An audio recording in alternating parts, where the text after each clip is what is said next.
আমরা বাঙালিরা হলাম মাছ প্রিয়। বাকি সব খাবারের থেকে মাছ যেন একটু বেশি ভালোবাসি। কিন্তু মাছের বাজার মানে মাছ কেনাকাটা আমি ঠিকমতো করতে পারি না, এটা আমার বরই ভালো মতো পারে।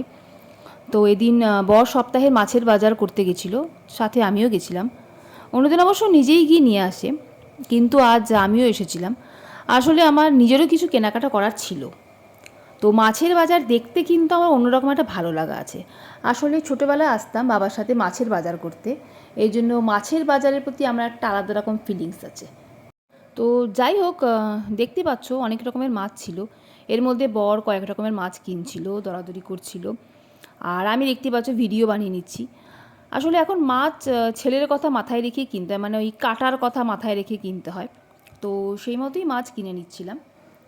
আর এখানে যে দেখতে পাচ্ছ মাছকে বাঁচিয়ে রাখার জন্য একটা টেকনিক করা হয়েছে, তো এটা বেশ ভালোই লাগলো। তো এটারও ভিডিও করে নিয়েছিলাম। তো যাই হোক, সপ্তাহের মাছের বাজার করে এনেছিলাম, যার মধ্যে ছিল ট্যাংরা, পাবদা, পমফ্রেট, কাতলা, যেগুলো ধুয়ে পরিষ্কার করে আলাদা আলাদা পাত্রে রেখে দিয়েছিলাম। তো এটাই ছিল তোমাদের জন্য একটা ভিডিও। আর তোমাদের কার কার কোন কোন মাছ খেতে পছন্দ অবশ্যই কিন্তু আমাকে কমেন্ট করে জানিও। ভিডিওটা আজকে এইটুকুই, আবার দেখা হচ্ছে নেক্সট ভিডিওতে। Bye bye.